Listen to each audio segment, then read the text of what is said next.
መስጊድ ውስጥ የተከበረ ቦታ ላይ ገብቶ ሙስሊሙን መግደል ማለት ምን ማለት ነው? ከምን መጣ? ወላሂ ጥላቻ ነው፣ ሌላ አይደለም። ወማ ነቀሙ ሚንሁም ኢላ አን ዩእሚኑ ቢላሂል ዐዚዚል ሐሚድ። ከነሱ ምንም አልጠሉባቸውም አለ አላህ።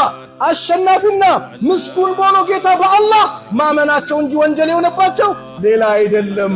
አዎ ላኢላሃ ኢለላህ ስላል ሙሐመዱን ረሱሉላህ ስላል ጠላት አድርጎ ያዝ። ይሄ ነው ወንጀላቸው፣ ሌላ አይደለም። ምን አጠፉ? ምን አጠፉ? ሙስና በሉ? የሰው መሬት ነኩ? ላ በቃ ሙስሊም ስለሆኑ ብቻ ወንጀለኛው ነው።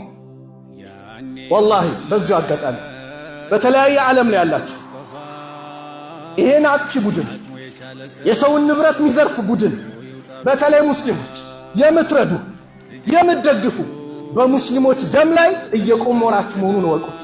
ተጠያቂ ናችሁ። ወላሂ አላህ ወላ ተዓወኑ ዐለል ኢስሚ ወልዑድዋን፣ በወንጀል ድንበር በማለፍ እንዳትተባበሩ ብሏል አላህ።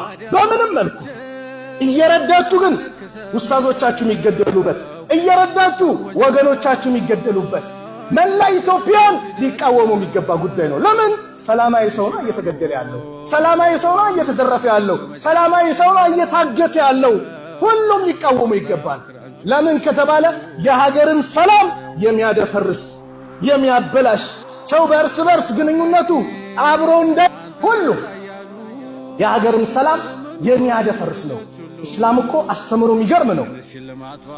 ሕፃናት እንዳትነኩ አለ፣ ሽማግሌ እንዳትነኩ፣ ሴቶችን እንዳትነኩ፣ ቤተ ክርስቲያን እንዳታፈርሱ፣ መስጊድ እንዳታፈርሱ፣ ዛፍ እንዳትቆርጡ የእስላም ትእዛዝ ነው።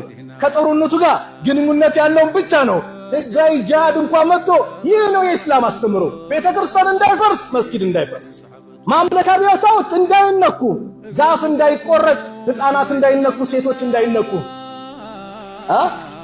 ሌላውን ያከብራል።